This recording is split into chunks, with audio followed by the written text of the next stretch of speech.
हम विपक्ष के किसी भी सुझाव का स्वागत करते हैं, परंतु वह रचनात्मक, सार्थक और तथ्यात्मक होना चाहिए।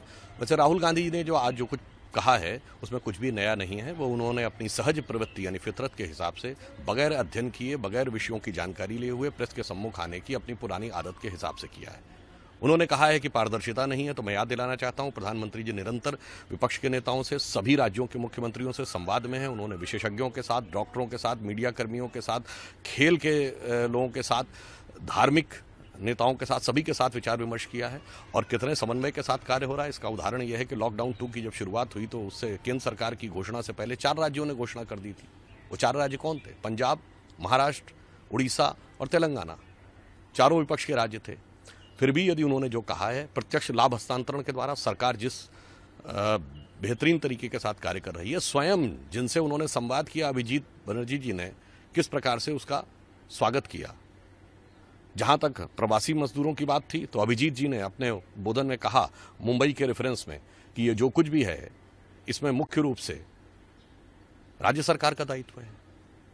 पैकेज की बात कही, 1,70,000 करोड़ का पैकेज पहले दिया जा चुका है। जिन लोगों के पास राशन कार्ड नहीं है उनको भी खाद्यान्न सुनिश्चित किया जा रहा है।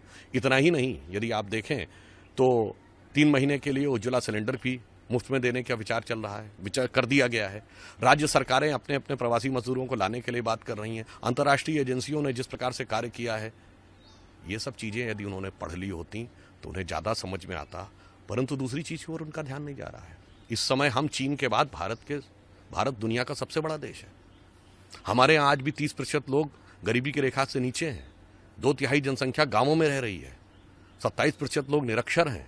इसके बावजूद हम एकमात्र ऐसे देश हैं जहां सुरक्षा कर्मियों पे और स्वास्थ्य कर्मियों पे हमले हो रहे हैं, जिसके लिए हमें अध्यादेश लाना पड़ रहा है। इसके बावजूद यहां सांप्रदायिक राजनीति हो रही, सरकार के खिलाफ अंतर्राष्ट्रीय मंचों में जाने का प्रयास किया जा रहा है।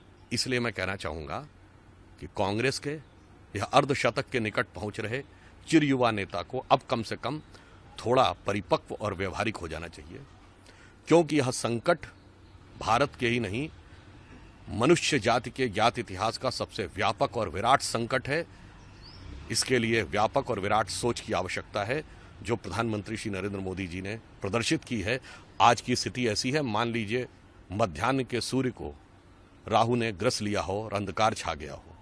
इसलिए मैं राहुल गांधी जी से अटल जी की इस पंक्ति के माध्यम से एक सुझाव देना चाहूंगा और आह्वान करना चाहूंगा कि भरी दोपहरी में अंधियारा, सूरज परछाई से हारा, अंतरतम का नेह निचोड़े, बुझी हुई बाती सुलगाएं, आओ मिलकर दिया जलाएं। यह समय वाद विवाद का नहीं है, खंडन मंडन का नहीं है, व्यर्थ के वितंडावाद का नहीं है, संयोग और संवाद का है।